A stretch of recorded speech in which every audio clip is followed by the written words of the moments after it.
of the things that I found in working in Juarez with children for the last 6 years, since 2010, is that one of the big parts of your work and your week and your life with them is consolation, consoling or comforting. You know, probably most of you have raised kids, or if not, at least you've been a kid, and you remember how often you need to be comforted because life has either little tragedies like you fall and skin your knee, or big tragedies like you lose a parent or a mother or a father, and that happens a lot to the kids that we know in Juarez. So just being present to comfort and console them is actually a lot of what your work is. It's not really much about preaching. It's not even so much about activities, although there's a lot of that, but it's about being alongside day in, day out, month in, and month out. And one of the things that we're going to look at today is how the Apostle Paul also thought about what comforting and consoling meant to his work, and it was a big part of what he was doing with the churches there. There's an image that, if you guys could put up, that I want us to look at just for a second. It's one that I have on my phone. This was an image that it was in the papers maybe around March or April, I don't remember. It was when Pope Francis took a day visit down to a refugee camp on the Greek island of Lesbos. I think it was in March. And I didn't read much about it, but I happened to see this picture, and it kind of struck in my mind. When you look at this picture, what is it that stands out to you? Sorry? The kid.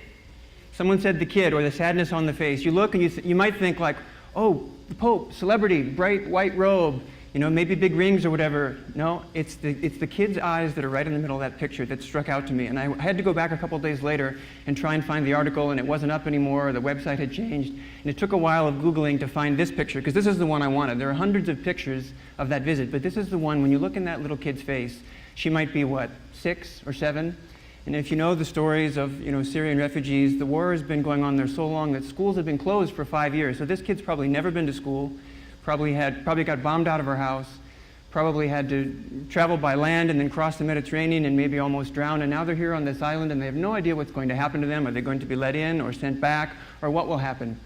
And she probably doesn't speak anything except, you know, little kid Syrian Arabic. And then this figure comes in who maybe she's never heard of before, this man in a bright white robe, this Pope, and she probably has no idea what to expect from this figure. She doesn't know, could it be a publicity stunt? Could this be a doctor? But you see some hope in those two little eyes looking up at him, that maybe something here, maybe somewhere here I can find some comfort. And it's just really struck me so much that it's now like my desktop, so that you remember, like, and it's really funny, you know how when you scroll sideways on your phone, the way I have it is it's her face and his face in that central screen, and if I flip to look at some apps on the left, all you get is a smiling Pope, and that's not so good.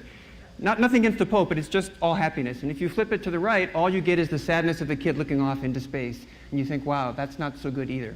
But if you put it in the middle, you get that sadness hopefully being met by a gaze that can see her and maybe can do something for her.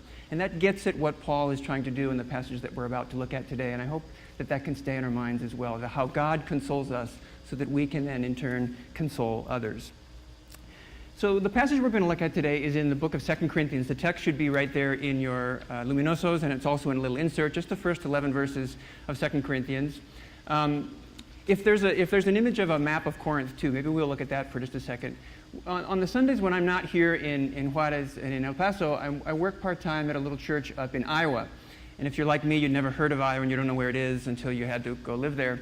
It's a couple hours west of Chicago. And I had some friends there, and I'd been volunteering here for a long time, kind of off the grid, and they said, why don't you come up here a few Sundays, and we'll kind of hire you to work with youth and do things at the church here, and then you can go back to Juarez half-time. So that's what I do. And we've been in some studies in 1 Corinthians and 2 Corinthians in that church recently, and it's really fascinating to see kind of all the things that the Apostle Paul is trying to deal with as he cares for these sons and daughters of his in the churches. And Corinth, you see, is on the map here, highlighted, but actually it's funny that Corinth actually has some things in common with El Paso in more ways than we might think. Sometimes we read the Bible and we think, yeah, this is 2,000 years ago, it's in some Greek world, it has nothing to do with my life. But people don't change that much, and even people's circumstances don't change that much. The church in Corinth was a small church in a big city. When they excavate these churches, they figured not more than 100 people could fit in. I don't know how many people are here today, maybe a little more than 100. But when we read this famous letter of Corinthians that's been around 2,000 years, Paul is writing to a group of people, probably about 70, maybe 50, maybe 100. In other words, the people in this room would be the size of the church that Paul is talking to. And they're in a big city of Corinth that's kind of prosperous because, just like El Paso is in El Paso del Norte, so if you want to go between east and west, you come through here traditionally. If you want to go between north and south, you come through here traditionally. You don't go out to Palomas in the desert. You don't go out to Van Horn. This is the place where everyone is going to cross, where you trade, where you move your cattle, where the railroads come, whatever it's going to be. So this became kind of an important trading center, and Corinth did too. And you can kind of see why, because it's right on a little pinch of an isthmus between two important worlds. Over on this side is where you're going to have Rome, the big capital of that day. And on this side, you have all the Asian provinces. What's there? Asia is now Turkey. You have the old Greek zone. So anyone who wants to trade from Asia to Rome, either they can go around Achaia, which in the winter is impossible because you're going to have shipwrecks and storms and it's really bad, or you can just cruise right up into this little port there where Corinth is and schlep your stuff about 10 miles across, and then another ship will pick it up and take it. It's like the Panama Canal, sort of. So all the trade went through Corinth, which means Corinth had rich business people. It was kind of an important place. People knew where Corinth was, and the Corinthians kind of felt proud about that, which is one reason why they struggled to know what it meant to be kind of humble as Christians, because they were kind of big shot people. So they're a little bit like we are in El Paso in more ways than one. And how many people here are raising teenagers right now? Okay, a few. How is that? Loads of fun all the time? It is loads of fun in a way, but you realize it has its ups and downs. You might think you're doing your best and your teen doesn't think you're doing your best, or he might think he's doing his best, and there's a lot of conflict. And one of the things that we see with Paul's letters is kind of the same thing. You just look at this map and you think, well, I recognize some names on there. Corinth, that must be Corinthians, right? You go up there's Philippi, that must be Philippians. So Paul was working in a church up there that he planted. There's Thessalonica. Hey, Thessalonians, we have that in our Bible too. Paul was working in a church there. How about over here? Ephesus, there's Ephesians. Paul was in a church there. And there's other names that we might know. All these here from the book of Revelation about the 7 churches, Laodicea and Philadelphia and Sardis and so on. So these places were real cities and real little churches about the size of this.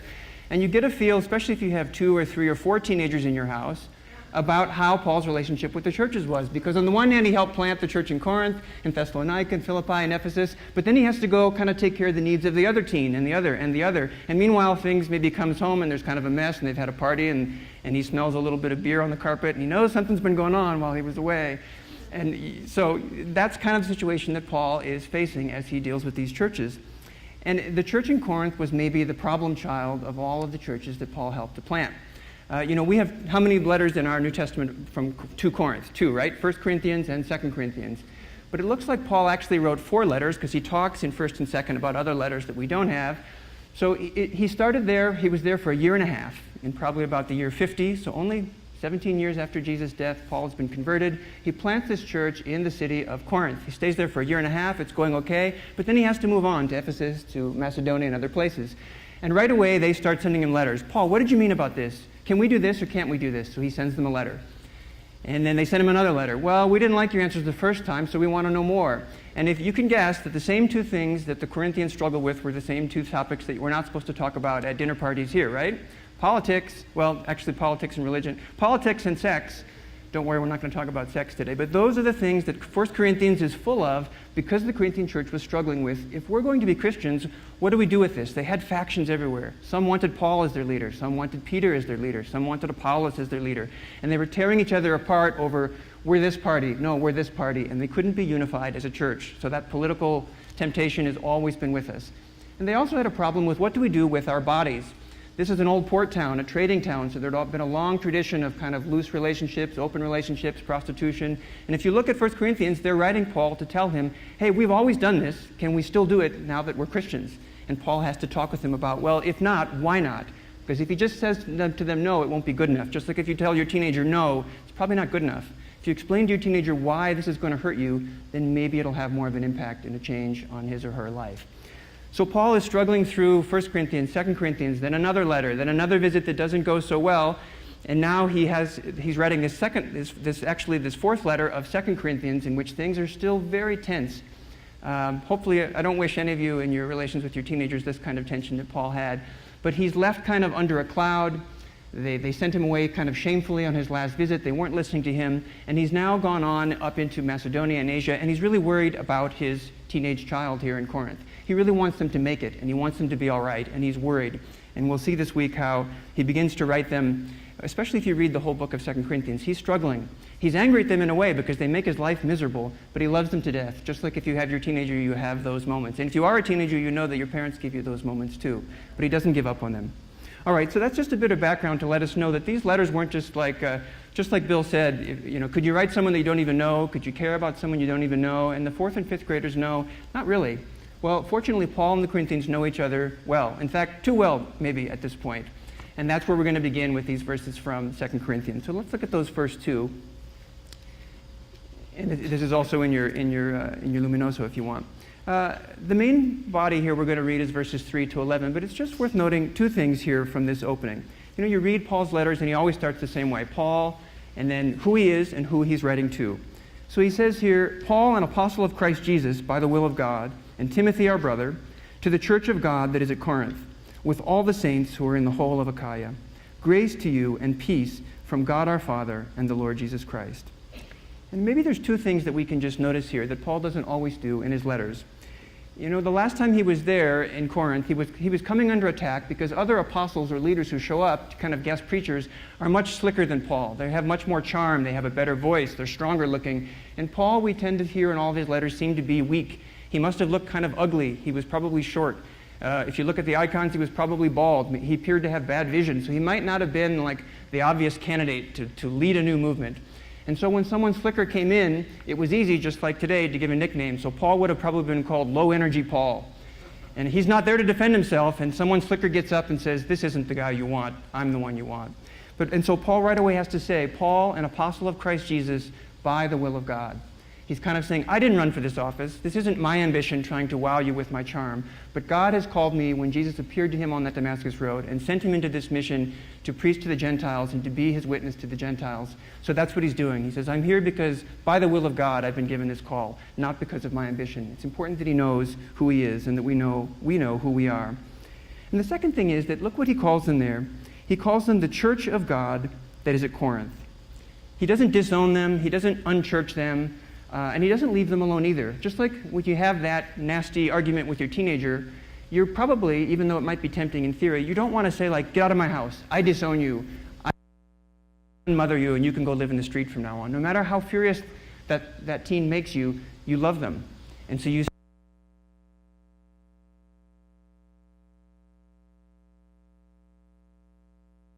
as difficult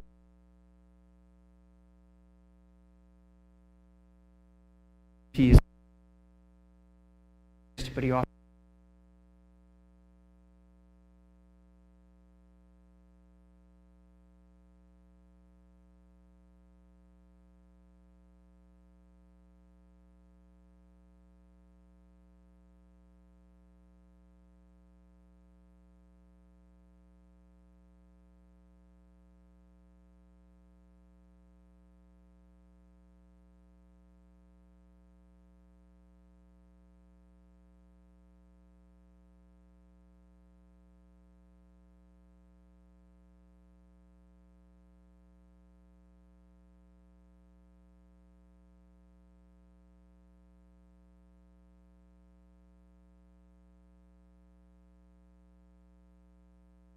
comfort with which we ourselves are comforted.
huge riot in the city of Ephesus, which is where he went after he was in Corinth.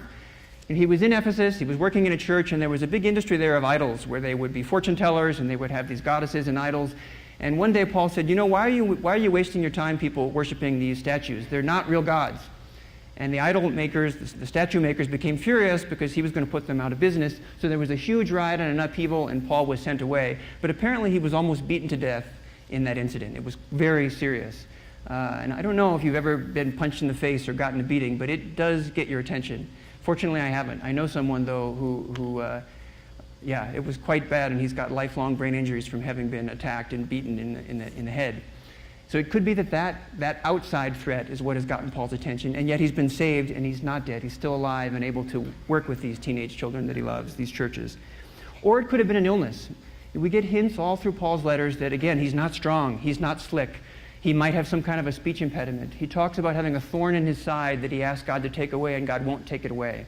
So apparently he has some kind of lifelong illness that God won't take away from him, that isn't curable, that makes him probably look bad and feel bad all the time. And if any of you battle with illness or mental illness or anything like that you just wish it would go away and it doesn't, Paul apparently has something of what you have as well. Or it might have been a combination of these things. Not only is he sick on the inside, but he's beaten on the outside, and he's just in trouble on all sides. And it gets so serious at some point that he thinks he's going to die.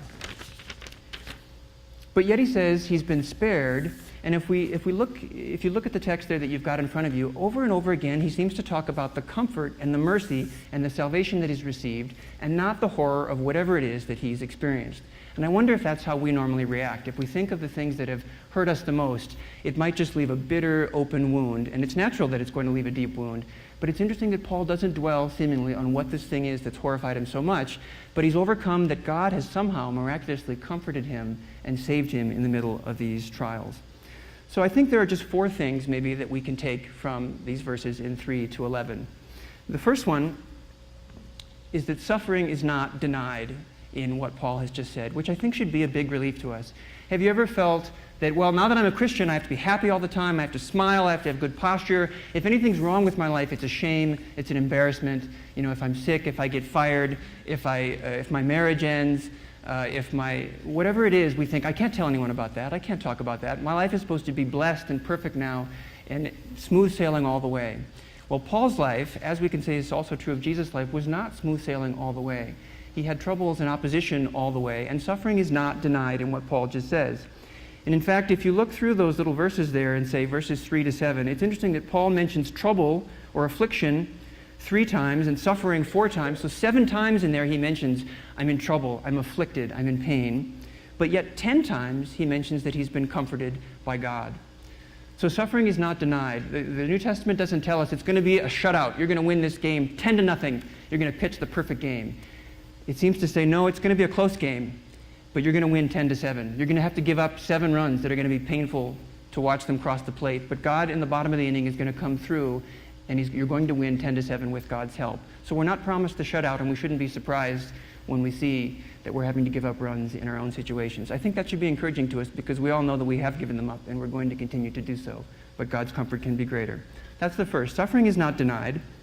The second is that Paul says there that one of the things that came out of this is that he was taught not to rely on himself, not to rely on his own resources. And I think this is something, at least for us, that's got to be pretty difficult, isn't it? Because aren't we kind of brought up to think like to be an adult means you're self-sufficient. And there's goodness about that. If you're still living, in mom's basement when you're in your 40s, you maybe don't feel so good about it. But we're taught that so strongly sometimes that I can show no weakness. I need to rely on my own resources because I'm a big boy, big girl, and I'm an adult. I don't need anyone, don't need parents, don't need a spouse. It's all about my strength. And then when something goes wrong and we crack, we feel like the whole world has collapsed. But that self-reliance is not what we're taught by Jesus and by Paul. We're taught God-reliance and to rely on God. Of course, that means growing up into responsibility, but we're not meant to carry all that weight on our shoulders because they will break under it. And it's interesting here that we might think, what about Paul? He says he was taught through this terrible thing not to rely on himself. Well, does that mean that Paul, like us, might have been a little bit self-reliant before, maybe a little cocky, a little bit thinking like, I've got this, I can handle this? Well, it's really interesting. We won't look at the text, but Just in the last letter that Paul had sent to the Corinthians in chapter 15, there are a couple kind of throwaway sentences towards the end when Paul is talking about, I'm in danger every hour. I face death every day. And he's still saying, I trust in God to get me out of it. But he's a little bit maybe flippant about it. Like, I face down the barrel of a gun every day, and it's never gone off. God will save me. And we don't get quite that brash tone here. We get the tone of, wow, it went off. Actually, and the bullet went through me, and it didn't feel good at all. But yet somehow God stitched me up, and I'm still alive. So even the Apostle Paul, even these great heroes of the faith, will probably have the same temptations that we will have, to think that it all depends on me. Paul has learned, apparently, through this terrible suffering, it doesn't, and yet God has not let him fall, but God has saved him. He's learning not to rely on himself. The third thing is that Paul says, in the midst of all this suffering, he experienced the comfort of God. And what he wants to tell us about more is not how horrible the suffering was, but how miraculous this comfort was that he's experienced, and that is what he remembers. And apparently this word comfort or consolation, it means things like to call someone near, to treat in an inviting way rather than a cold shoulder, to speak words which can change the mood of the one who's suffering, to strengthen. Our word comfort in English comes from Latin confortare, forte as in fortaleza, fuerte, like to strengthen greatly is where our word comfort comes from in English, actually. So to strengthen by this warm, inviting, loving presence. A presence which can change, in other words, is this comfort that he's been given by God. And just like we don't know what the suffering was that Paul experienced, he also doesn't tell us quite how he was comforted. A vision of God, his brothers and sisters coming alongside and stitching up maybe literally his wounds in Ephesus when he's had his head bashed in. We don't know.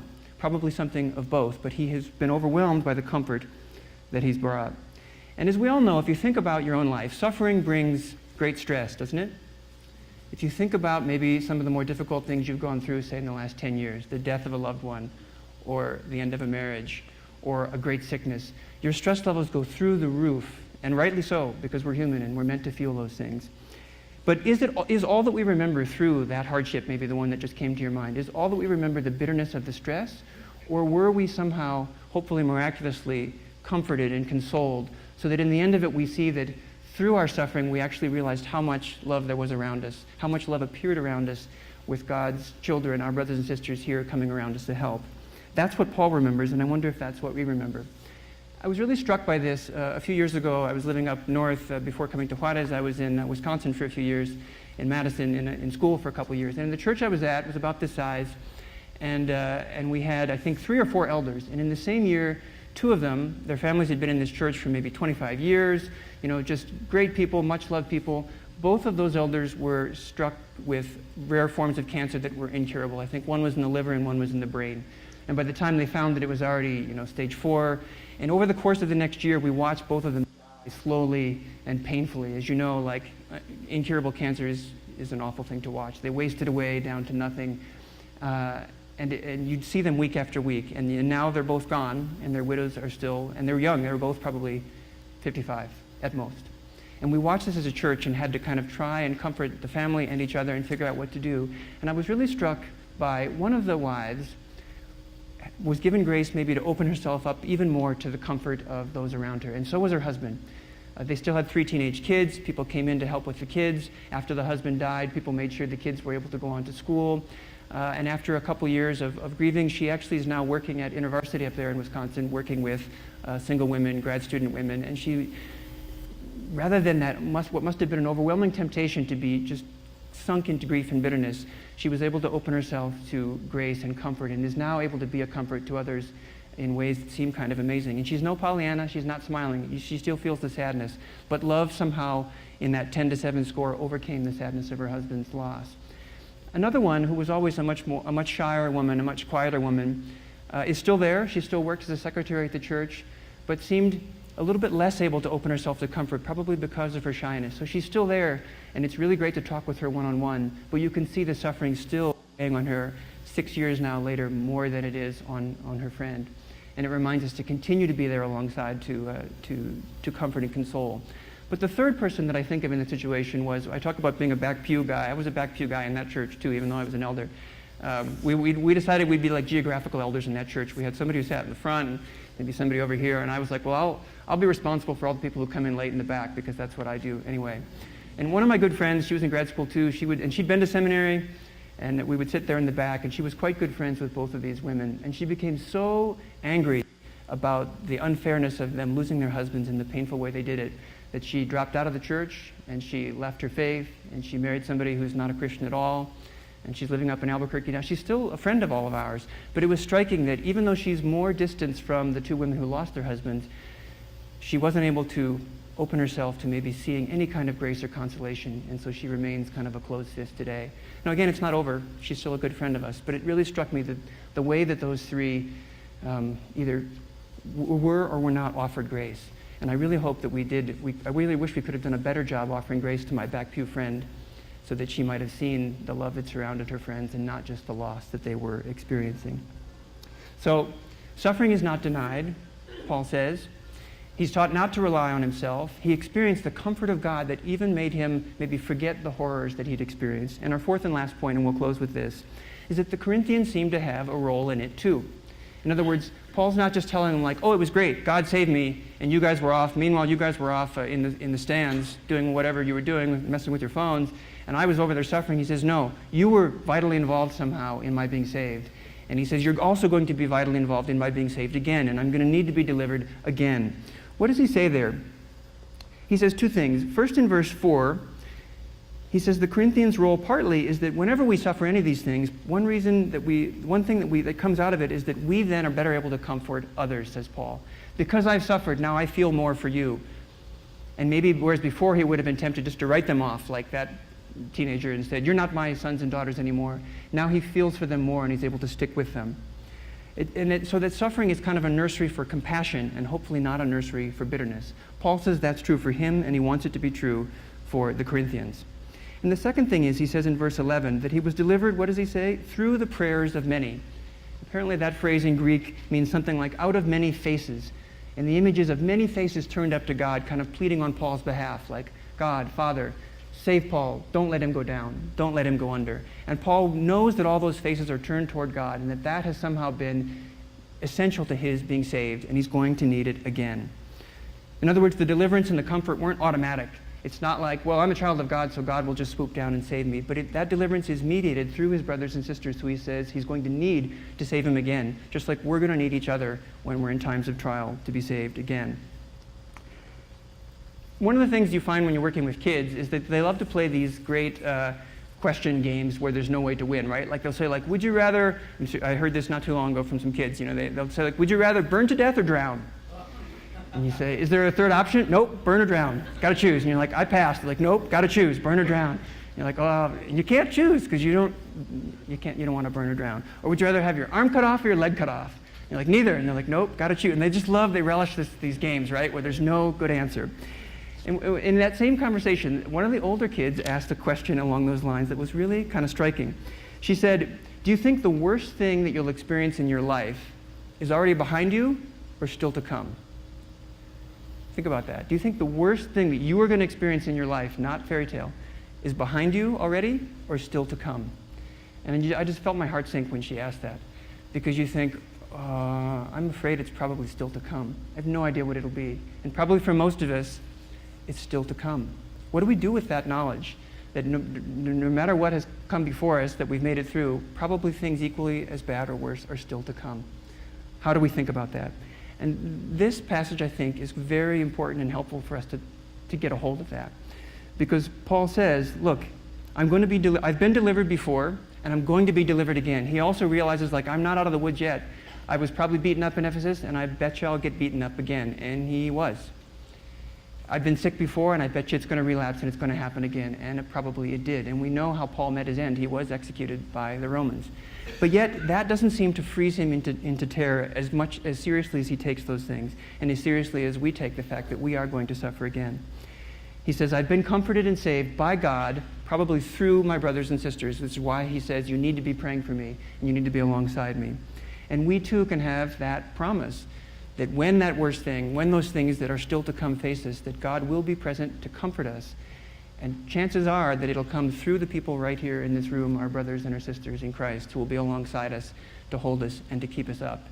And that hopefully then, like Paul, we won't be sunk, but we'll realize that I've been saved somehow, and I've seen God's comfort. And it wasn't 10-0, it was 10-7, but there was still the 10 of God's comfort through his brothers and his sisters. And that even more than that, Paul says, through this our compassion will grow. That at least my suffering that I'm still to face hopefully won't leave me more hardened, but it'll leave me even softer. So that somebody else younger than me who's going to still have to face it coming up for them, I'll be useful to them. I'll be alongside them. I'll be able to catch them so that they don't have to fall alone. 2 questions just to send us into our week as we close here, as we think about this. And think about these things during the week. Who really has comforted you in your trials or hardships or suffering in your life? Who has it been who has comforted you? Who comforts you now when you're in suffering? It's probably a real flesh and blood person, but oftentimes it's God through a flesh and blood person. Sometimes God deals with us directly in prayer or in a sense of relief. That's true. But many, many times we are God's hands and feet. And then also, who do you want to comfort? Those aren't things we often think about. Who is it around us that is going to need it or needs it now if we just thought about it? That God is saying to us here, like, yeah, you're the one who I want to be to my hands and feet and to comfort them. So who has comforted you and who do you want to comfort? And then the last one, who is it that we can be praying for? Paul seems to take that very seriously. He says in that last verse, I need you to be praying for me because I'm going to need deliverance and it's going to come through your prayers for me. Now, I don't know about you, but prayer is something that comes pretty difficult. It's a difficult thing for me. It's like exercise. You have good intentions. I'm going to get up. I'm going to work out. I'm going to go to the gym. And then a month goes, another month, and it just doesn't happen. And I think for many of us, prayer is that way. But maybe this would be something to focus on as we pray this week. Who is it that I know who's actually in some trouble now or is likely to be in trouble soon? And I want to start praying for them now. And I was just thinking about that this week. Like, in a couple hours, I'll go to Juarez. There's a Sunday school at Torres del Pri. And sometimes you just go and you show up and you have your activity, you know what you're going to do, and you sleepwalk through the whole thing. You don't even take 10 minutes to think, wait a minute, what's going to be going, who am I going to see this afternoon? The pastor at that church is a widower. His wife died unexpectedly recently, and he's just half of himself now. 28 years they worked together, and now he's doing it by himself. He's half of what he used to be. I don't even think about that. How could I maybe be alongside him to be of help? Most of the kids in that Sunday school don't have dads, for example, and their moms are in tumultuous situations. Sometimes I don't even think about that. What is it that we can do in praying for others that might help us be useful in being of comfort to them? So these are the questions that we can take into the week with this promise that we have from God through Paul, whose situation was very much like ours, that we are going to suffer, we have and we will more, but that God's comfort will be stronger, and that we're going to be instrumental in being messengers of comfort and consolation that God is going to send. Let's turn to him now in prayer and thank him for this.